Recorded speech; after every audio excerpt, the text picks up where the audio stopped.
Thank you very much, Allison. Appreciate your time on that, and welcome everybody.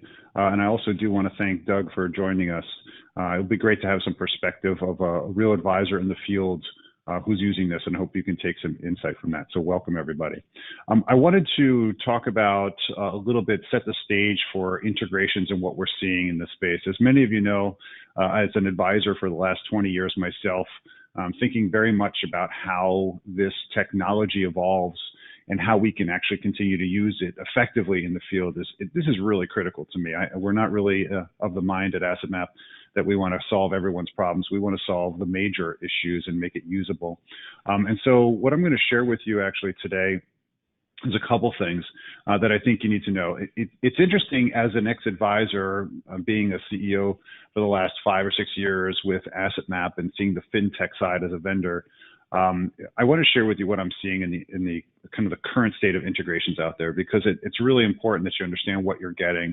And we've been very mindful of this in our own builds, because clearly there's an ideal and then there's the actuality of these integrations. And I'm going to share with you some of the core tech that I think is actually worth integration, because I think we are seeing a little bit of an overwhelming request to integrate everything, and I'm not sure it's actually being used, and I'm going to share some of that feedback with you. And then we're going to share a map of the market of what we think, what is kind of really focus on for your own FinTech stack as an advisor or wealth advisor. And we'll share with you how we've chosen to solve some of the integration problems by showing you from a field perspective, from an advisor perspective, why it matters. Doug has been kind enough to spend some time with us, a very successful advisor in Florida and New York, and I think that he'll be able to share some experiences from his team and how he's using this. And then lastly, we're going to have Q&A session for the two of us in the last 5 minutes or so. Again, as Allison said, if you do have questions, please make sure you type them in the right-hand bar. So I saw this cartoon and I couldn't help but start with humor, because the reality of this comic is that many of us are dealing with the adoption of technology and, getting frustrated with it in some regard and wondering why we're making these investments in technology and then they're not getting used, despite the fact that a lot of people, either it's in our firm or our staff or individually, we are basically doing what feels like more work somehow when we have these integrations. And so we really, when you look at this, the integrations that you're considering or that you're going to try to implement over the next couple of years, they really have to be based upon how the user is going to execute it. Because if they don't adopt it, it's just another expense. And so I think the redeeming conversation that I keep having with many of our advisors and community members is that we all have this redeeming perspective that we already have the data and these systems should talk. But of course, we're seeing that the move towards integrations has actually been really driven by the fear and the liability of inaccurate information getting into our different tools. When you think about it, if you have information in a CRM or in a planning tool or a portfolio management tool, you kind of think you might need that information in another tool. You don't want to deal with double entry. There's a huge regulatory push right now, especially around certain topics like consolidated statements, to make sure that that data is not fat-fingered or incorrectly placed into something that could be looking like an attestation of value for a client. And this is really a big thing that's really going to, I think, become an issue for many of these integrations. I don't know about you, but I've seen that most of wealth management is still strangely disconnected. And I think it's really because we have so many legacy systems that are hard to abandon. I don't know about each of us on this call, but I can recall that, that Excel worked just fine even when other great tools came out, because we knew it, we understood it, we had built so much infrastructure around it. And the yellow pad just worked fine before AssetMap in many ways, because it cataloged our notes and our information and allowed us to draw free form. And so when something's not broken, it's hard to replace it. But I think that's one of the reasons why we're seeing a very kind of difficult integration within our community. And the modern framework for actually connecting a lot of these tools is what we tend to call APIs. And I tend to think of this as, does this have a slot for me to put my USB drive in, right? Many of these tools that are built, and AssetMap was built on an open API platform, so it's already mindful of this because it's more modern, I think, than the legacy systems. We can connect it to virtually any other API platform out there relatively quickly, but that's not necessarily true with the way that the industry has been developed. And simply the data security and concerns around this really argued why most systems shouldn't create open doors because in the past there wasn't really a great way to standardize this. And what I have been seeing too is that integration is getting thrown around a lot to mean many different things. In some cases, it's very deep data integration or functionality or reporting. In some cases, it's simply, well, we'll log you in without you having to put in your credentials, right? We call this single sign-on. And so I think that if you're looking at tools that do integrate, you want to make sure that you understand what it means that they're integrated, right? There has to be some real functionality that's valuable. Otherwise, it's going to be an effort to implement. And I will think we're going to start to see a revised focus on true pain points as opposed to we just need to integrate these tools because someone said that would be cool. There really needs to be a true use case in the field. And this is the paradigm that we've held ourselves to in figuring out what we should invest in. Now, the funny part about it is that this is based upon feedback from our user studies. The tools that are out there, including CRM tools, have amazing capability, but we keep seeing a very low adoption of the CRM capability. Most advisors are using the CRM for maybe names, households, social security number, and relationships, and maybe they put some notes or activities. But capability behind CRM today is really amazing. There's workflows, there's automation, there's ways to connect this to many different tools today. And still, despite that, we see very low adoption. Even financial planning tools tend to have great capability, but only 20 to 40% of most advisors' user base are actually getting into these financial planning tools. And portfolio management, where many of us spent a lot of our execution time or have delegated it to our staffs, we're still, although seeing high adoption here in these tools, still not even touching on the capability of many of them, as a lot of tools have now started to add robo components or automation behind them, including reports that are too many to even name or even know that they exist. And customer portals, which they are kind of the newer, faster growing, hip thing to do, we're starting to see adoption, but the reality is it's still in its infancy. So why is that important? Well, because adoption really is going to drive how you integrate this and why you would integrate one or two. I can't tell you how many times we considered, even in our own firm, integrating tools, but recognizing that actually it was going to create more work than we actually cared about. What we really wanted is to solve a specific pain point between these two tools or three tools, not necessarily make sure all the data was perfect, because that panacea is actually quite difficult to execute, and it also winds up being a big jumbled mess. Those are supposed to be wires, by the way. Wiring these things all together doesn't always serve us. And you know, if you grew up watching cartoons and you remember Voltron, right? Everything is supposed to just connect perfectly all together and create this super awesome mechanized, weaponized tool. But the reality is that most of these integrations look like this from Toy Story, the pieced together doll that's going to slap together with, you know, paper and glue, and you know, sometimes doesn't really work too well. So what I wanted to share with you is that I want to help those people who are contemplating integrations and really recognizing where they add value to your practice by thinking about the space. Now, Michael Kitch has actually put this together.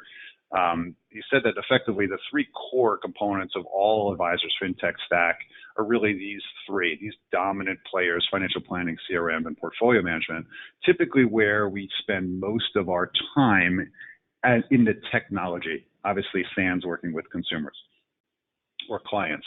And what's critical about this is, because I totally agree with him, is that what we're starting to see is actually there's a way to break down these tools. And what we tend to see in our experience, looking this now as a peer to a lot of these companies, is that tools are either focusing on a heavily technical experience, right, with the advisor as their primary audience, or they're focusing on a more engaging experience, which tends to deal with the client audience. That means it's supposed to be used by clients, or it's easy to adopt, it's straightforward and simple, because potentially it could be seen by a less technical party, okay? And so if you think about on the outer rim of this circle pie chart in these three categories, tools are tending to fall within these either advisor audience, or they're focusing on the engagement marketplace, or somewhere in between. And so we took time to kind of see where a lot of our friends and peers sit. And here's kind of what I want to share with you, is that, in general, when you have a technical product, let's say like Advicent is really known for being strong in financial planning, a purist in terms of thinking about financial planning and its core competency. Let's say versus MoneyGuide that tends to focus on how do we create a more approachable conversation that may not be as technically mindful in terms of its presentation layers. How do they kind of migrate towards this center point where we're seeing the highest level of engagement, right? Riskalyze is a great example for those of you using it, tends to actually focus on risk scoring as a number, a speed sign, if you will, through their risk number process, versus Morningstar, which we've used forever, a very technical product, great information if I'm an advisor, but I know if I put it in front of a client, they're going to glaze over. So we tend to see that products tend to fall in these categories. And even on the CRM, you tend to see that as well. Salesforce and eBix Smart Office tend to be incredibly powerful on the technical side. Back office, don't put it in front of your client, whereas Wealthbox and Redtail tend to really dominate the usability community for CRMs, and so therefore tend to have higher adoption in general because they're just easier to use. And when you think about this, or at least when we think about this, an asset map is effectively trying to focus on the financial planning-ish family makeup and structure of your finances. So it kind of touches on financial planning. You can see where we think these players play.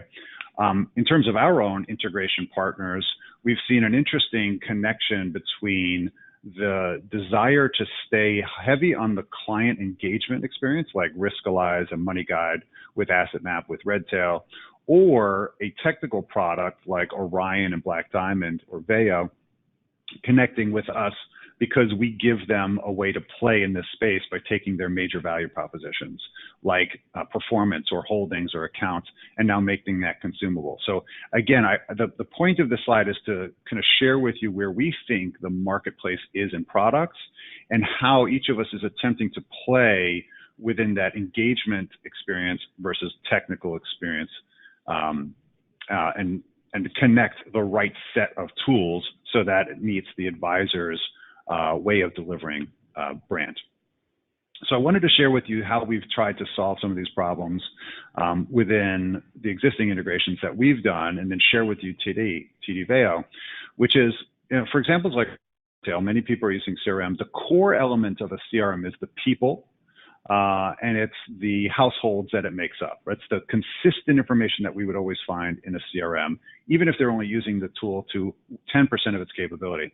And so what we have the ability is we can basically pre-populate an asset map with the household, all the members, the legal entities, and bring that in, and then provide a backlink right from asset map to go deep into Redtail and high level get that information, or actually dig into the detail more deeply by jumping right to Redtail. When you think about an advisor in the field, typically you don't need all the information in the CRM in front of you except when you want it. But it's got to be delivered in a way that the consumer is not going to be off-put because you're doing this actually at the point of sale or at the point of review. And so critically, what we think about in this is how do I get information from the CRM that I really need to have in my conversation or my presentation or review? And then how do I get deeper into that information when I want it? But other than that, don't bother me with it. Okay, it's like the part you don't need in the CRM at that time. So fantastic experience from Redtail. We can push and pull from the household data, not financial data yet, but the household information that's in Redtail. Interestingly enough, Salesforce is a very technical tool, and for enterprises, we've built this.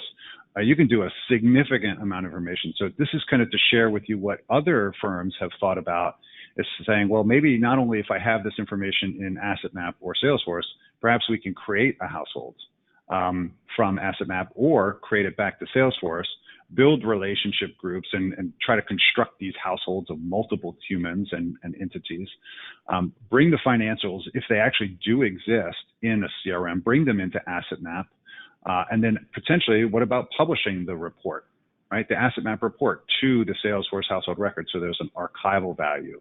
And maybe while we're in Asset Map, let's actually push opportunities that we uncover right into Salesforce record, link those financials actually right from Asset Map, so that if you click on any one of these boxes, you can actually go to the core data in the system of Salesforce And then, of course, because we all know that no data is perfect, hide that information when it's redundant. So I shared this with you because in contrast to a group like Redtail, which we're really just focusing on the core information that the advisor wants, the capability of an integration can go this deep so that you can actually really help out business processes throughout it. How does that work in financial planning? MoneyGuide built this last year in 2019, but effectively you can take the information from MoneyGuidePro, you can go to their dropdown and you can send this to AssetMap. I'm sure you can't read that. And then ultimately you can build out everything except insurance policies right from MoneyGuidePro, and then you can update that as necessary right from MoneyGuidePro. So this is an example of how we can push information if you have a significant amount of information on a client in MoneyGuidePro, push that back to a presentation layer that talks about structure. That's really effective for a lot of people, and I think you're going to see more of this in the financial planning side. Riskalyze is really interesting because, as I mentioned before, we think that if we were going to build a portfolio risk profiling system, we would have built Riskalyze, right? Because we're clearly all about the one-page experience that's very rich with information. And so right now you can actually pre-populate an asset map by accounts and also their risk scoring to keep this up to date. And I think it's a great presentation that you can access at a very high level right in front of the client. And the way that most advisors are using this is, as we're starting to see, can we layer data and insight from other platforms right into the client presentation layer, which is this map showing structure. And you can see here, Christine here is perfectly aligned on her risk and her portfolio versus Tim, who's taking significantly more risk at a 92 versus his stated risk profile at 70. And it's because he's got these outliers in his investments. That's a great conversation. And I'd love to see us do more of this because it's indicating that we can actually layer more good data to make better decisions on top of this. Orion, for those of you using Orion Advisor Services, the integration we delivered with them actually won their hackathon in 2017 for best user interface. We can actually pre-populate asset maps with the people and the accounts, but also by clicking on any of these boxes, we can actually see performance at a household. We can look at allocation, holdings, just to kind of talk about the very high level and then zoom in and zoom out. And just last year, we actually were awarded with a finalist at Wealth Management for a second integration with Orion, because we were actually able to embed a live working asset map and our target map financial planning tool right inside of their platform. So while an advisor is actually giving a presentation, they can go right to talk about structure, make changes in it, and it's live, actually active right in front of the client. So this is really cool because from an engagement standpoint, it's starting to show that we can start creating engagement experiences with our customer that's not going to intimidate them and still feel technical, but also approachable without having to leave the systems that we're comfortable with, because inevitably we need to go back and get other detailed information or supporting information or start enacting some workflow like let's move these accounts or let's open up new accounts. And I think what you're going to see more on this front is a continued push towards make my job easier and functional where I need it the most, which is likely at point of sale or helping my back office. SS&C Black Diamond this year did something really interesting. They came up with an idea of actually, how do I communicate with my customer as an advisor more actively? And how do I create a near Facebook style history of that ongoing conversation with the client for engagement? We tend to think of this as client portals, but they're really engagement platforms for both advisors and customers, where we can actually now embed the asset map right in line to their conversation with the client, right? So think about this like uploading a photo to Facebook and pushing information into a common thread that can be searched with your client. That's really interesting. And I think it starts to show that we can engage with clients the way they're used to working today. And Advisor Innovation Labs actually said, well, let's take that a step further. And let's actually just embed the asset map right within the advisor and soon to be customer experience. Because the way that we clearly know that this business is going is this hybrid environment of a tech-enabled customer who's looking for transparency and access, but maybe not overall actionable authority, still wanting advice. And so I think what you're going to start to see is more innovative approaches to how do you get the customer to get more engaged and feel part of it without overwhelming them. And this is a really cool experience of this. Now that takes us to TD. And Veo was really great to work with this year. And for those of you that are going to be present at the Link conference, we look forward to seeing you there. Veo took a cue from all of the things that we had built and said, well, how can we iterate on this? And so what was done here is actually we can create households, update accounts, and then view that allocation right from inside of Asset Map without having to leave the presentation layer. So in a meeting, you would just literally stay in the Asset Map and click on any of these boxes to reveal more information. And so what we've actually enabled is the capacity to start kind of seeing the high level value of what I would want in Veo at a presentation layer without having to go into it. And let's talk a little bit more about that. So let me introduce Doug Eaton. Doug is an AIF, he's a CWS, a CDFA, he's the principal at Eaton Financial Group. We're really pleased to have him. Doug has been using Asset Map for a little while. He's also a boot camp graduate of 201 this year. So with that, let me welcome Doug. Doug, are you there? Yeah, hi Adam, thank you.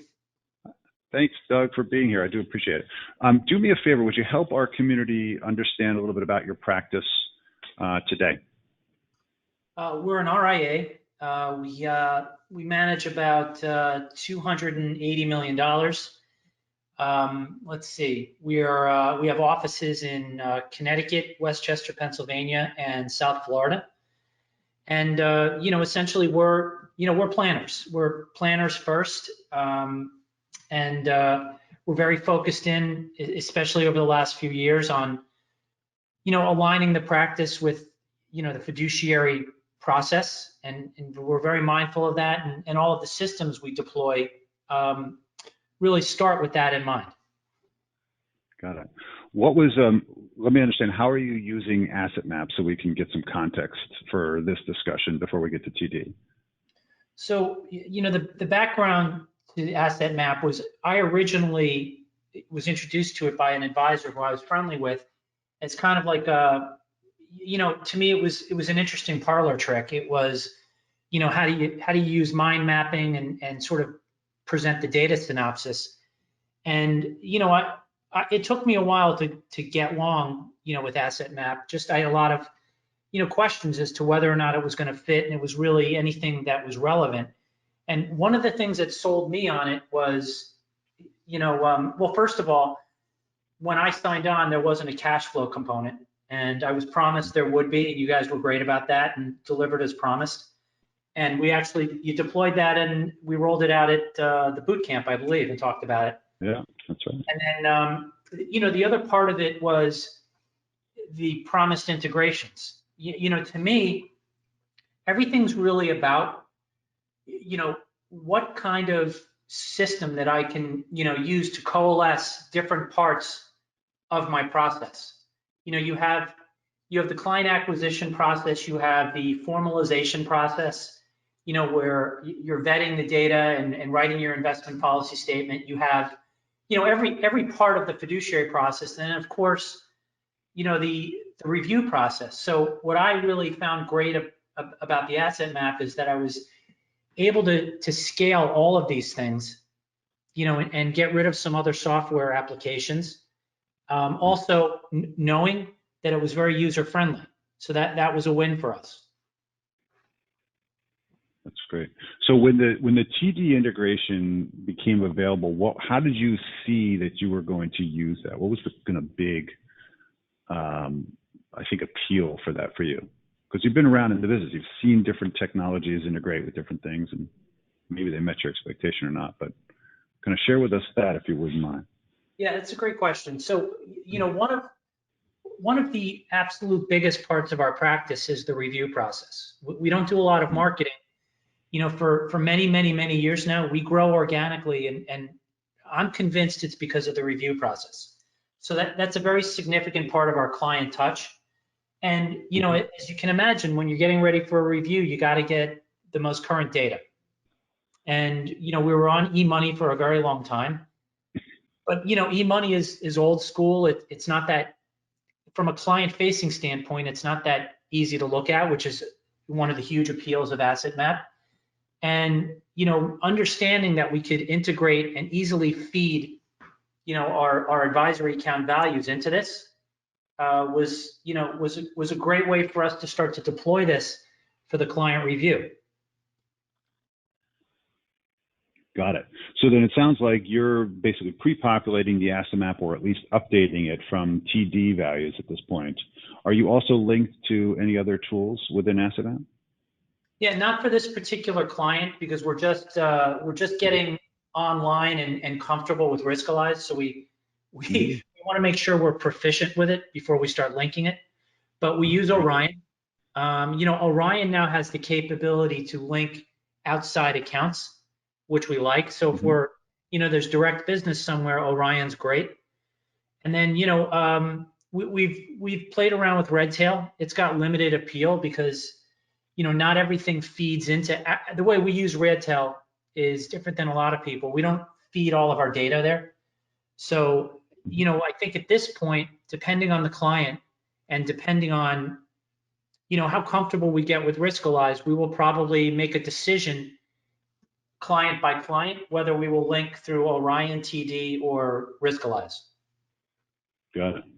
Which we have integrations with all of them, so effectively you can be choiceful for each different household, actually. So that's really important to know, because sometimes we tend to, at least I tend to forget, that there's so many systems that you might be actually integrating with multiple systems, maybe households for CRM only, not including financials, and then financials from one or two or three potential vendors, where there might be information in one that's not in another. So we have to be able to handle that, which we can. Have you, it's interesting because I think, I'm sorry, I want to make a point on that, because one of the things that I found really important about, the spirit of integration with you guys is that, what happens a lot of times with some of these software applications is you're married to it, and it's very tough to move on from it if you have to. So, for instance, with e-money, with two-factor authentication, it's tougher and tougher to get values that are live and the connections get broken. Or let's just say for argument's sake that we love to use Asset Map, but we move away from TD. Or maybe we don't like what's going on with the integration, when the Schwab thing integrates and, they're all through with that. We could still use Asset Map because we have another access point. We have Orion, we have Riskalyze, and it's very scalable, and that's really important to us to have that flexibility and knowing that we're not going to have to blow this out in a couple of years possibly. Yeah, that's a great point. And it's funny, we put this slide together because commonly we're getting asked by advisors, what is the ideal tech stack? And it's not to say that these vendors, in this case, including us even, are actually the only ones to use. We very much think that this list will continue to evolve, right? Because you're right, different capability, different technology is going to keep coming out. So we need to be mindful of that and create a standard, I think, in many ways. Where we tend to sit is obviously on that client profiling and engagement layer, because I think there's going to be some really, really cool technology that I think the customer is actually going to manage in the not too distant future that we're going to want to connect to.